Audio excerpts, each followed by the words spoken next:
Saludamos al invitado al que habíamos convocado y al que tenemos el honor de recibir esta noche aquí en La Noche en 24 Horas, que es el portavoz socialista en la Asamblea de Madrid, Ángel Gabilondo. Señor Gabilondo, muy buenas noches. Hola, buenas noches. Bienvenido a La Noche en 24 Horas, aunque sea en una noche tan dramática como esta, ¿no? Efectivamente, muy amables y dramática, ¿no? Y, en fin, hay algunas cosas que decir. La primera, siempre la solidaridad con las víctimas, con sus familiares. Yo creo que esto lo debemos de sentir siempre. En segundo lugar, me parece que es muy inteligente y además muy sano que se reorganice y organice a la población mediante una información veraz, que esta es una forma también de combatir el terror, ¿no?, que se quiere propagar. Y en tercer lugar, lo que hay que decir es que es un desastre siempre sin justificación. Podremos en su momento pues, buscar causas, adoptar medidas, afrontar la situación, pero hay que decir lo que es sin justificación, no tratar de buscar justificaciones.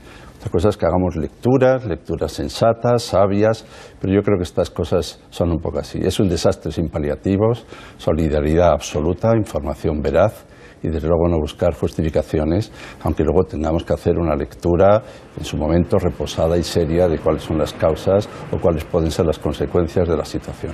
Por ahora, esto. Enseguida continuamos la conversación, señor Gabilondo, porque... Bueno, don Ángel, le habíamos convocado para hablar de política y para hablar de educación y para hablar de tantas otras cosas. Desgraciadamente la actualidad ha marcado su presencia aquí esta noche, pero no quisiera dejar pasar, y a lo mejor mis colegas también tienen alguna cuestión al hilo de la actualidad política en nuestro país. Por ejemplo, que ayer estuvo usted en la manifestación de los sindicatos en Madrid, la manifestación sindical, en la que los sindicatos han pedido que se aproveche la oportunidad política que abre esta nueva etapa, una etapa en la que no hay una mayoría clara en el Congreso, no hay una mayoría absoluta, y que se pueden hacer reformas. Don Ángel, serían reformas sobre las reformas ya realizadas estos años atrás, ¿no? Sí, bueno, yo entendí y entiendo que es un momento de reivindicar también algunos valores en los que creo, algunas convicciones en las que tengo. Yo no fui uno de los que convocó la manifestación, fui como uno más, un ciudadano entre los ciudadanos y ciudadanas. Y lo que sí puedo señalar es que a mí me parece que es un momento también para no despistarnos socialmente y para saber que si queremos verdaderamente progresar como país, y yo sé que lo queremos y sé que estamos trabajando todos para ello, es importante hacerlo también combatiendo espacios de desigualdad, logrando salarios dignos, políticas públicas estables y consistentes y afianzando nuestros derechos. Yo creo que hay buenas salidas de las crisis si las crisis se sale también a través de este camino de justicia. Por eso yo no me suelo manifestar contra algo, porque más bien tengo una tendencia a manifestarme a favor de algo, ¿no? Y yo creo que decimos, no diré yo en contra o a favor de derechos que han sido usurpados, ¿no? Pero sí se ven afectados a veces por políticas que creo que tenemos que tener todos cuidado en que no sean políticas que vayan contra los derechos más fundamentales del ser humano. Es usted un hombre muy querido, muy respetado en el Partido Socialista y también en el resto de las formaciones políticas. Es usted un político, en ese sentido, casi una rara avis, don Ángel, porque yo creo que se le respeta en todo el arco político de nuestro país por su trayectoria y también por lo que hizo y casi también por lo que estuvo a punto de hacer al frente del Ministerio de Educación. Pero en concreto la pregunta tiene relación con el Partido Socialista. Tal y como está la situación ahora mismo con la gestora, con algunas voces críticas que piden, que exigen un congreso de forma inmediata y que los militantes tengan voz, ¿cuál es su posición respecto a esta polémica interna? Bueno, yo en general he tratado de hacer compatible la inquietud con la serenidad. Ya sabe que algunos piensan que son incompatibles. O eres una persona serena, mesurada, que defiende valores de encuentro, o eres un agitador verdaderamente convulso que va a las confrontaciones. Y yo creo que no, que se puede ser sereno, mesurado, y yo suelo decir también que hay que ser muy atrevido para ser mesurado. Yo lo que creo es que en este momento hace falta eso, mesura, y no ir a posiciones de confrontación, no ahondar heridas ni ahondar fracturas, sino trazar más bien posiciones de encuentro. Yo creo que eso es lo que, en su caso, no solo el Partido Socialista, sino en todos los partidos, garantizará que alguien tiene capacidad de liderazgo. Si es capaz de comprender a quienes no piensan exactamente igual, incorporar también a proyectos comunes, tratar de hacer espacios comunes, generar espacios comunes, porque si no, me parece que los caminos son muy malos, porque buscar confrontaciones solo logras escisiones. Yo estoy inquieto y sereno, esta es mi actitud, ¿no? Pero activo.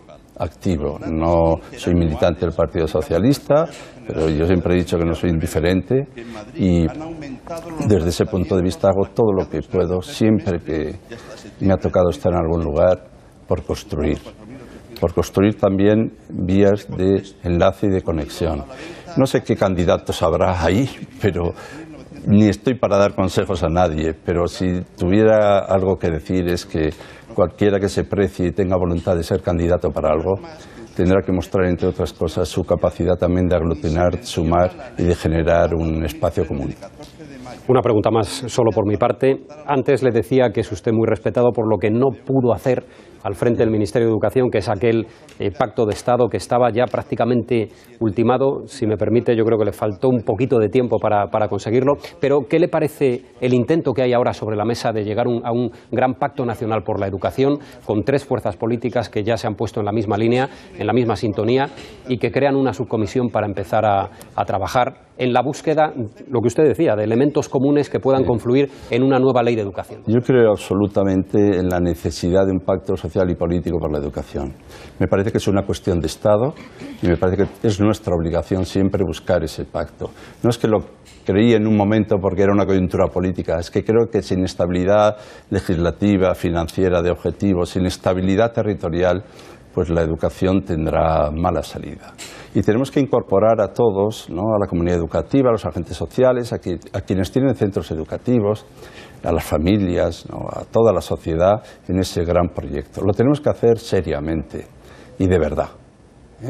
Es cierto que tenemos diferencias, ¿no? Hay quienes pensamos que la LOMCE es un obstáculo, que ahí se puede hablar de una transición hacia su derogación, hay que ser responsables también, no hay que dejar en indefensión jurídica a nadie, pero yo confío, es una decisión confiar, ¿eh? A veces confiar no es solo un estado de ánimo, es una decisión, he decidido confiar, y porque creo que no nos podemos permitir otra cosa.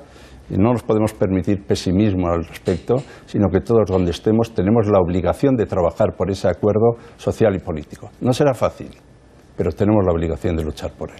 Bueno, les pido a mis colegas una pregunta rápida para ir actualizando ya rápidamente datos de lo ocurrido en Alemania. Así que, Carmen, buenas lo que quieras plantear. Señor alcalde, gracias. Hablaba usted ahora de la necesidad de buscar espacios comunes, de la necesidad de evitar la confrontación en lo que afecta a cómo resolver la crisis interna dentro del Partido Socialista. La pregunta es si usted cree que los que han protagonizado la película que ha traído al Partido Socialista hasta aquí, le pongo 2 nombres, Pedro Sánchez como secretario general, exsecretario general ya del Partido Socialista, o alguno de el rostro que más representa en estos momentos la operación de derribo de Pedro Sánchez, que es Susana Díaz. Si los que han estado ahí protagonizando estos últimos capítulos de la vida del Partido Socialista pueden llegar a aglutinar y pueden ser los que representen ese liderazgo que usted dice que hace falta en el Partido Socialista de espacios comunes. Yo digo que ellos y todo el que aspire, yo no sé si ellos ahora aspiran a ser secretarios generales o liderar el partido, tienen, no es que puedan, es que deben hacer ese esfuerzo de aglutinar esfuerzos, espacios y personas. Es que de no ser así, uno no merece ser un líder. Ser líder no es una autoproclamación, que uno de repente decide que él es el líder. Son los demás los que deciden que lo eres. Y solo, a mi juicio, mereces esa consideración si eres capaz de sacar de cada uno lo mejor de sí mismo. Yo sé que ellos están trabajando honestamente por eso, uno tendrá más o menos acierto, pero no tengo tendencia a poner nota a los demás ni a descalificar lo que hacen. Solo defiendo principios, y mis principios consisten en que únicamente merecerá liderar un proyecto común quien es capaz de sacar lo mejor de nosotros mismos y no enfrentarnos unos a otros. Espero que los que aspiren a eso, que no sabemos si son estas personas o muchos más, vayan por ese camino. Si no, a mi juicio, se equivocarán. ¿Chema? ¿Qué tal, señor Gavilón? Buenas noches. 5 años después, en enero, se reunirá la conferencia de presidentes autonómicos. En un momento además complejo del Estado autonómico y con las tensiones que usted conoce. Y además conviene recordar que la sanidad pública, la educación pública o la dependencia está en manos de las comunidades autónomas, y es más que evidente que esos servicios públicos se han resentido mucho en estos últimos años, y la sanidad en Madrid, pues la sanidad pública en Madrid parece que de una forma especial. ¿Qué espera usted de esa conferencia de presidentes, o cómo cree que se afrontará, teniendo en cuenta que ya parece que se anuncian incluso algunas ausencias, ¿no? Yo creo en esa conferencia, antes de que se celebre. No sé, siempre, yo no tengo ninguna sombra sobre eso. A mí me parece que el pacto social y político tiene que ser en España también un pacto territorial. Y si hay competencias que han sido transferidas, no podremos lograr absolutamente nada sin un pacto territorial. Yo una y otra vez cito el artículo 2 de la Constitución. Sé que no siempre está muy de moda citar la Constitución, pero cuando el artículo 2 de la Constitución habla de el derecho a la autonomía de nacionalidades y regiones, añade y la solidaridad entre ellas. El principio de solidaridad es el sostén del principio en el que se basa la verdadera autonomía. Y por eso este espacio tiene que ser un espacio de solidaridad, que ningún español, viva en la región que viva, tenga más derechos que otros, ni más oportunidades.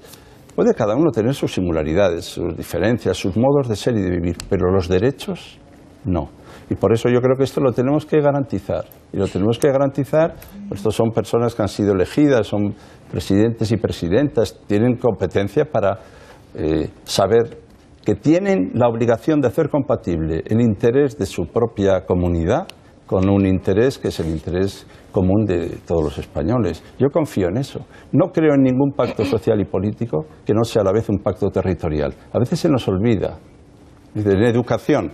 Bueno, pues en educación no es solo hacer un pacto en Madrid, en la calle de Alcalá, tenemos que hacerlo con todas las comunidades autónomas y contar con ellas, y escucharlas. Pero también he señalado otra cosa, que es para que nadie nunca, jamás, por razones sociales y económicas, tenga más o menos derechos que otros. ¿Juan de? Sí, señor Gabilondo, buenas noches. Yo quiero volver al asunto, creo que el que más interesa, que es el asunto del pacto. Y comentaba Víctor que usted es el ministro que estuvo a punto de hacer, desde mi punto de vista, el milagro de conseguir, a punto de conseguir ese pacto. Porque además creo que si en algo coincide, da igual de qué color político, da igual, una amplia base de la sociedad, es en que aparquen ideologías en el asunto de la educación y que de una vez por todas se pueda conseguir ese asunto. Pero ¿no cree que hay demasiado de que los partidos quieren patrimonializar ese asunto? Y ha ocurrido a lo largo de la reciente historia democrática. Y cuando llega el Partido Socialista, el PP se queja de que nunca se ha aplicado una reforma de la ley de educación suya. Y el Partido Socialista quiere como a veces patrimonializar porque la cultura y la educación es algo como más de ellos, ¿no? Y esto es algo que realmente la gente rechaza, la sociedad rechaza. Y hay que quizás superar ese ámbito y hacerlo como una cuestión de Estado, como usted decía anteriormente. Pero quizás sea el momento, está no solamente el gobierno dando marcha atrás con el 11, el Partido Socialista, porque yo creo que esto es un gran pacto entre los dos grandes partidos, dispuesto también a renunciar a determinados asuntos, como ese querer patrimonializar la educación. Yo creo que el pacto social, en cierto modo, se ha producido. También entonces yo creo que uno de los logros de aquello fue un pacto también social. La sociedad está convencida de que es necesario un pacto en educación. Lo que pasa es que también es importante que los partidos políticos, ¿no?, que la política esté a la altura de esa demanda social. Y hay que dar respuesta de esa necesidad social. Y esto significa también, pues, hablar de asuntos verdaderamente educativos, hablar de educación. A veces no siempre hablamos de educación. Cuando yo tuve, en fin, la oportunidad de vérmelas con esos asuntos, notaba que a veces no hablábamos de educación. Hablemos de educación primaria, de educación infantil, hablemos de la FP, hablemos de los idiomas, hablemos de la universidad, hablemos de eso. Y yo o estoy muy equivocado, o si hablamos de eso de verdad, somos capaces de encontrar espacios comunes. También habrá diferencias, pero a veces los pactos significan también pactar las diferencias. Hay que saber que en algunos extremos igual no podemos ir tan lejos o tan lejos como uno soñaría. Pues lleguemos tan lejos como sea posible en este momento, demos una estabilidad y a partir de ahí trabajemos. Pero no es nada fácil, ¿eh? No es nada fácil, porque hay asuntos en los que verdaderamente pensamos diferente, pero los pactos se hacen con personas que piensan diferente que tú. Las personas que piensan como tú no hacen los pactos. Eso no se llama pacto. A mí me decían, ¿pero cómo vas a pactar con alguien que no piensa como tú? Y digo, es que eso es un pacto. Si ya piensa como yo, no veo dónde está el pacto. Así que realmente tenemos que encontrar algo tan lógico como me hacían esa pregunta? Bueno, pues en serio, no sé si me la hacían, pero me la hacían. Sí, sí. Y entonces algunos parece que ven como malos ojos que te acerques a personas que no piensan exactamente como tú para encontrar acuerdos, pero es que esos son los acuerdos que necesita el país. Y yo creo que hay una conciencia social y espero que estemos a la altura de esa necesidad social. Manuel. Don Ángel, ¿qué tal? Buenas noches. Buenas noches. Desde esa mesura, desde ese equilibrio, desde esa tranquilidad que da la perspectiva y que usted invoca, quería hacer un poco de balance en la pregunta. Desde el año 2015, mayo de 2015, es usted el líder de la oposición en la Comunidad de Madrid, en la Asamblea de Madrid. ¿Cree que el Partido Socialista de Madrid hace bien en mantener a Podemos al frente de la Alcaldía de Madrid? ¿Cree que de algún modo, y hoy había una encuesta en el diario ABC, ayer y hoy, ¿cree que de algún modo el Partido Socialista se está desdibujando en Madrid precisamente por este motivo? ¿Cree que de alguna manera el Partido Socialista está regalando espacio político, está regalando relevancia pública a Unidos Podemos en Madrid? Bueno, primero a quien corresponde, también vamos a poner las cosas en su sitio, porque aquí el peligro también es que viene uno a un espacio tan importante como este y de repente le da un ataque y se piensa que es el que debe dictaminar a la humanidad lo que han de hacer, y yo no tengo esa mentalidad. Entonces lo que sí puedo decir es que a quien corresponde decir algo sobre eso es, desde luego, al grupo del Partido Socialista en el Ayuntamiento de Madrid y al Partido Socialista de Madrid. Cierto, yo no estoy en ninguno de esos dos ámbitos. No es para evitar la respuesta, como verá, pero es también para reconocer los límites de mi respuesta y para ser leal institucionalmente a quien corresponde. Ellos verán, ellos me dirán, ellos estudiarán. Lo que yo sí creo es que es muy importante, si se está en un proyecto, que sea un proyecto. Y además un proyecto compartido, un proyecto que debe ser, por tanto, tener objetivos, fines, evaluarse, medirse, y yo estoy seguro y que el Partido Socialista medirá y evaluará cuál es el alcance de esa colaboración, con qué resultados y que hasta qué punto esto haya podido ser muy fructífero, ¿no? Y esto es lo que yo creo que hay que hacer. Cada cierto tiempo, revisar seriamente cuál es el alcance del acuerdo y ver qué efectos ha tenido, no solo para los propios intereses de un partido, sino para la vida de los ciudadanos. Repito que no me gustaría ponerles nota, ¿no? Y yo creo que hay muchos aspectos también que han sido muy fecundos para la comunidad y para la ciudad de Madrid, y también reconozco que hay aspectos que, por quizá desarticulación también del ámbito del proyecto, pues pueden haber generado también algunas inquietudes en la ciudadanía. Pues eso hay que evaluarlo. Es que no solo han de hacerse juicios, sino hay que evaluar los resultados, porque si no, los proyectos no son proyectos. Los proyectos solo son proyectos si se evalúan. Entonces yo supongo, espero y estoy seguro de que será así, que el Grupo Municipal y el Partido Socialista de Madrid harán esa evaluación. Muy bien, don Ángel, pues lo dejamos ahí. Ya digo que la noche no ha sido la más adecuada por la tragedia de Alemania. Vamos a ver si hay algún detalle más de un momento a otro, pero en cualquier caso le agradecemos mucho su presencia aquí en la noche y le emplazamos a una futura entrevista más reposada que la de hoy, que ha sido un poco... No se preocupe, es un honor estar aquí y un gusto también poder hablar siquiera unas palabras con todos ustedes. El gusto es nuestro y el placer. Gracias, don Ángel. Gracias. Muchas gracias. Muy buenas noches.